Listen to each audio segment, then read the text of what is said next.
রংপুরে বৈষম্য বিরোধী ছাত্র জনতার আন্দোলনের হামলার ঘটনায় দায়েরকৃত হত্যা চেষ্টা মামলায় জেলা পরিষদের সাবেক সদস্য ও প্যানেল চেয়ারম্যান আওয়ামী লীগ নেতা আলতাফ হোসেনকে গ্রেপ্তার করেছে পুলিশ।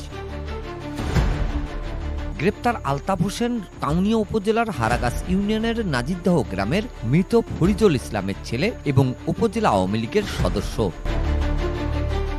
রংপুর মেট্রোপলিটন কোতোয়ালি থানার ওসি আতাউর রহমান জানান, রংপুরে বৈষম্য বিরোধী আন্দোলনের শহরে সংঘর্ষের ঘটনায় হত্যা চেষ্টার মামলা দায়ের করেন আহত শাহ আলম মিয়া। ওই বছরের 10ই আগস্ট দায়ের করা মামলায় এজাহারভুক্ত 60 নম্বর আসামি আলতাফ হোসেন।